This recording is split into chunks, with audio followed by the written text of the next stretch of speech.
Montreal's Kid Koala has a slogan, "Keep it weird, they'll get it later." When I first met Kid, aka Eric San, he told me how a gifted album led to something special. There was a record that was gifted to me by a group called Isan, and it was a record called Lucky Cat. I was on tour with Radiohead at the time, and we were in a shop in New York, and Colin Greenwood just bought the record and gave it to me and said, "You need to listen to this."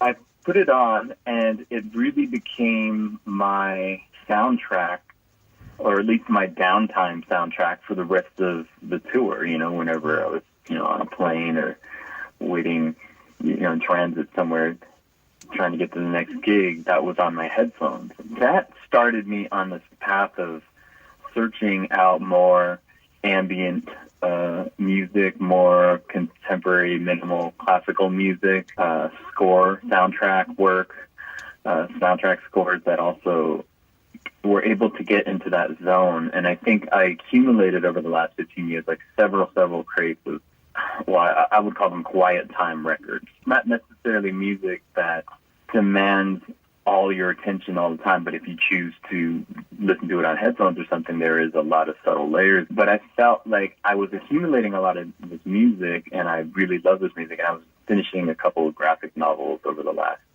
10 years. The first one being Euphonia and the other one being Space Cadet, and those were several years in the making, and I knew that when I was drawing, I wanted to stay in a certain zone. And so those records meant a lot to me.